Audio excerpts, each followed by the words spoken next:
Young Slo Be was expected to be the first street rapper to break out of Stockton, California, and into the mainstream, but he stayed in the city too long and was killed in a chaotic incident. Today, we're going into how Young Slo Be was brutally assassinated in his hometown. Young Slo Be grew up in Stockton's southeast neighborhood of Nightingale. In an interview with Innovators, Slo stated that growing up in the hood was difficult, but he did not believe it was all that horrible. Slo's mother was familiar with the streets but worked a regular 9-to-5 job, whereas his father's status was different. Slo's father was active in the trenches throughout Slo's childhood, and they did not get along well back then. Slo lived with his mother and grandmother, but he eventually followed his father into the street life. Slo was into sports back then, but he was surrounded by people hustling in the trenches. He explained that when you're constantly surrounded by that type of environment, you don't want to feel excluded, which is why a lot of guys end up stepping off the porch and becoming active. Slo's homies and cousins were gangbanging, and every time he walked out the door, he saw the neighborhood's OGs generating money. Slo's mother did everything she could to keep him away from all of it, but by the time he was a teenager, he was already representing the Bloods. Slo learned how to move on the streets from his father, but gangbanging was not their only link. Slo's father aspired to be a rapper and built up a small studio in his crib. Slo's uncle was also rapping at the time, and he wanted to try his hand at it. Slo sneaked into the studio one day while his father was away and recorded his debut track. Slo wasn't meant to go into the studio, but he kept the computer turned on after recording the music so his father could hear it when he got home. Slo's father was initially upset when he discovered he was in the studio, but after hearing the music Slo created, he understood how much promise he had. Slo began taking rap seriously in 2018, but he did not rise to prominence immediately.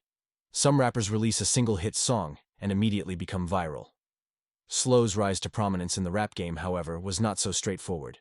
He expected to get views on his initial tunes, but he quickly understood how difficult it was to get into the industry. Slo's songs barely received a few thousand views back then, and there were occasions when he considered quitting the rap scene entirely. He talked on how difficult it was at first, but Slo eventually recognized he needed to keep pushing and investing in himself if he was going to make it work. "I didn't pop, bro. I had to study A's levels for this stuff. You have to put in the work and invest in crap, bro." Slo soon became popular in the neighborhood. He was well known in Stockton, but it was his collaborations with rappers from other cities that truly helped him. In 2019, he collaborated with a Sacramento rapper named Bris on the track 2142, which went viral and had a few million plays. Bris grew up in Sacramento and played for the Fruit Ridge Bloods. And, like Slo, he was in the streets long before he considered becoming a rapper. Bris was outdoors hustling and attempting to make money, but everything changed when his best friend was killed. Young Slo Be felt he needed to change things up and find a route out of the trenches, so he teamed up with his cousin, Mac J. Mac J also appeared on the streets of Sacramento, but he then entered the booth and began building industry connections. Mac had seen one of his father's friends bleed out on their front porch and knew he did not want to die the same way. He began composing music in a family member's garage while still in high school, but it didn't work out at first, and he fell into the trenches as well. Bris was in the trenches at the time, but Mac continued to visit the studio whenever he could. Both of them were in and out of jail frequently, but Mac knew he didn't want to be on the streets forever. After making a name for himself in Sacramento, he persuaded Bris to join him in the booth, and their song Non-Stop received a couple 100,000 views in 2016. That was enough to convince Bris that rap may be his way out of the streets, but it took a few years before things changed for him. Bris collaborated with Slo in 2019, and he also had solo tunes that achieved huge success. It was Slo and Bris's most successful year yet, but it also prompted a furious feud that allegedly resulted in their deaths. In 2019, rapper Uzi Marcus took digs at Bris on the track 42K, rapping, "Keep it real, you know whores ain't killed a fly. And if money is on my head, why the heck am I still alive? You know whores aren't poppin' shit, they're just talking shit. Where are they? I'm right here at 42nd with the stick. Lil Bris was a pussy, and Lil Danny was a bitch. Keep playing, I'll be outside your grandmother's with the switch." After 42K plummeted, Bris supposedly responded with, "Y'all just sparked a fuse, that mean it started back. I'm not tripping off the funk, it's been a part of it. hit his starter cap, force him to tumble, and push his thoughts back. "I just bought a strap. If it doesn't kill you, it'll cause a heart attack." McJ insists it wasn't a diss track, but it didn't stop the controversy from escalating. Uzi and Bris weren't the only males involved in the event, which began with some drama between CML Lavish D and another rapper named Mozzie. Mozzie and Lavish D had conflicts that extended beyond rap, and in 2014, Mozzie took a dig at him on the single I'm Just Being Honest, saying, "We can pistol play, but that ain't something you want to do. I'm just being honest, Lav never caught a body. I'm just being honest." Then one of Lavish's homies shot a music video in Mozzie's neighborhood, and Mozzie responded with another diss single titled "Thaw Truth." The beef was attracting everyone's attention and raising the music's popularity, but it also had devastating real-life ramifications. Mozzie was calling out his ops by name in the Thaw Truth video, and his friend Zilla Zoe was there next to him. And just a few hours after the video was out, the ops discovered Zilla deficient and shot him to death. Then Lavish and his homies discovered Mozzie's boss in a mall and jumped him, earning Lavish a 6-year term after the footage surfaced. However, Lavish's imprisonment did not bring an end to the bloodshed. More people were ready to die as a result of the circumstance. By the way, make sure to subscribe too so we can keep you updated. In May 2014, Mozzie's friend Jacoby James was at a kid's birthday party when 2 shooters opened fire and killed him on the spot. 2 of Lavish's homies were arrested for the murder, but later released due to insufficient evidence. Then Mozzie lost another friend, when Lavish's crew allegedly shot and killed a man called Shukim Murray outside another party. The feud continued, and allegations circulated that Mozzie's group attempted to set up one of Lavish D's homies with the help of a woman. They figured out what was going on, however, and killed her before Mozzie's goons could get the jump on them.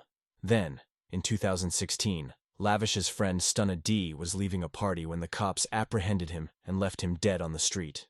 He wasn't the only one in Lavish's camp that got hit on. In June 2017, his friend Prince Dredda was standing outside a business when he was shot 8 times.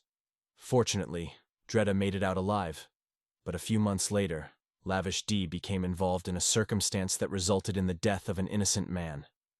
Lavish D had been in jail for a while after assaulting Mozzie's manager, but in August 2017, he was released with an ankle monitor and went to a music video shoot for a rapper named Sibo.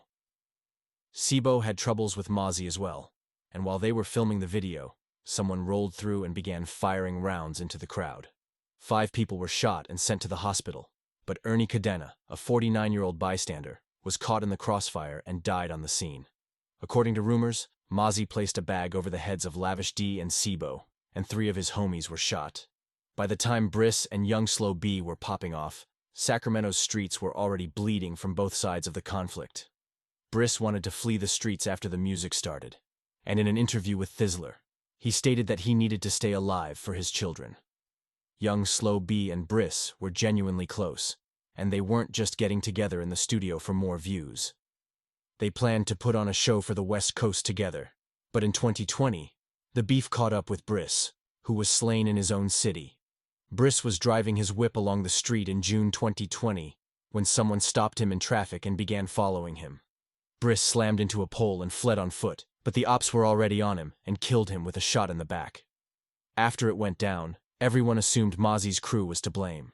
Bris and Uzi Marcus weren't just rap beefing, they also had some real-life drama going on. According to stories, Bris used to date Uzi's baby mom, but they broke up, so she began dating Uzi to get back at Bris. It appeared that Uzi had a number of motives for taking Bris out, but later Moses Hirschfield was charged with the shooting. He has no ties to Uzi or Mozzie, but he was apparently linked with another group that was at odds with the Fruitridge Bloods, whom Bris represented. Slo suffered a significant loss when Bris was slain in this manner. Both of them recognized that street politics may hold them back, and in an interview with Innovators, Slo stated that rappers should leave their city after blowing up. Slo maintained the momentum following Bris's death, constantly launching new projects. Then, in 2021, he got viral on TikTok with the song I Love You. He had enough clout to begin touring and leave Stockton behind, but instead of following to his own counsel, he remained in his hometown, which led to his death. In August 2022, police responded to a complaint of shooting in Manteca, California, and when they arrived, they discovered Young Slo Be dead. Nobody has been charged with his murder, although there are a few widespread tales about what happened. Young Slo Be had a falling out with Mozzie and his entire Sacramento crew after he met Bris. The final theory of Slo Be's death is that it was not related to gang politics. According to rumors, Slo's baby mother had a boyfriend but was still seeing him. When the other guy discovered out, he apparently became enraged and shot Slo around 20 times. Nobody knows what happened yet, but we do know that the rap game lost another outstanding artist before they had an opportunity to shine. Young Slo Be was finally reaching the level he had always aspired to, yet he never left Stockton. If you enjoyed this video, make sure to subscribe and put all notifications on. See you on the next episode.